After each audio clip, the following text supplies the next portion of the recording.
దైవ మర్మములు. సహోదరుడు భక్తి సింగ్ గారి యొక్క అనుభవములో దేవుడు ఆయనకు బయలుపరిచిన దైవ మర్మములు. ఏప్రిల్ 23. ఆయన కృపావాక్యమునకు మిమ్మును అప్పగించుచున్నాను. అపోస్తలుల కార్యములు 20:32. విశ్వాసుల సంరక్షణ కొరకై అపోస్తల కార్యము 28 నుండి 32 వచనంలో ఇట్లు హెచ్చరించుచున్నాడు.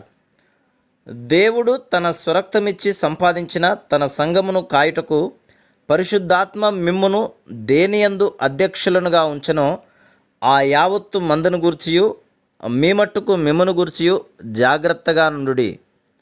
నేను వెళ్ళిపోయిన తర్వాత క్రూరమైన తోడేళ్ళు మీలో ప్రవేశించునని నాకు తెలియను. వారు మందను కనికరింపరు, మరియు శిష్యులను తమ వెంట ఈడ్చుకొని పోవలనని వంకర మాటలు పలుకు మనుషులు మీలోనే బయలుదేరుదురు. అపవాది బహుగా పని కలిగి ఉన్నాడు. తోడేళ్ళు వారిని ఎదుర్కొనును. వక్ర జనము చేత వారు మోసగింపబడుదురు. అందుచే పరిశుద్ధాత్మ సంఘముపై మిమ్మును నియమించి ఉన్నాడు. వారు దేవుని చేత నియమించబడిన పనివారని నిశ్చయము చేసుకొనుటకు పౌలు తానే వారికి 3 సంవత్సరముల పర్యంతము వారు తగిన రీతిని హెచ్చరికలు పొంది సంరక్షింపబడు నిమిత్తము కన్నీళ్లతో బోధించెను. పూర్వము ఎప్పుడూ లేనట్టి విధముగా ఈ దినములలో సైతాను మరి విశేషముగా పనిచేయుచున్నాడని దేవుని వాక్యము ద్వారా మనం ఎరుగుచున్నాం. తాను కల్పించు నానా విధములైన ఆయుధములన్నింటితో అపవాది విశ్వాసులను ఎదుర్కొనబోచున్నాడు. దుర్బోధలు, తప్పుడు సిద్ధాంతములు, హింస, శ్రమ, బాధ, దారిద్ర్యము, పోరాటము, మోసగించు పనివారి చేత అపవాది విశ్వాసులను ఎదుర్కొనునని వాక్యం చెప్తున్నది. తగిన బోధ వలన విశ్వాసులను మనము సంరక్షించలేకపోతిమా, మనం దేవుని పక్షముగా తప్పిపోయిన వారమే. ఒక ఉదాహరణను చూచెదము. యుద్ధము కలగవచ్చునని ప్రజలకు భయమున్నది. రష్యా వారు తయారు చేయుచున్న ఆయుధములను గూర్చి వారు కొంత ఎదుగుదురు.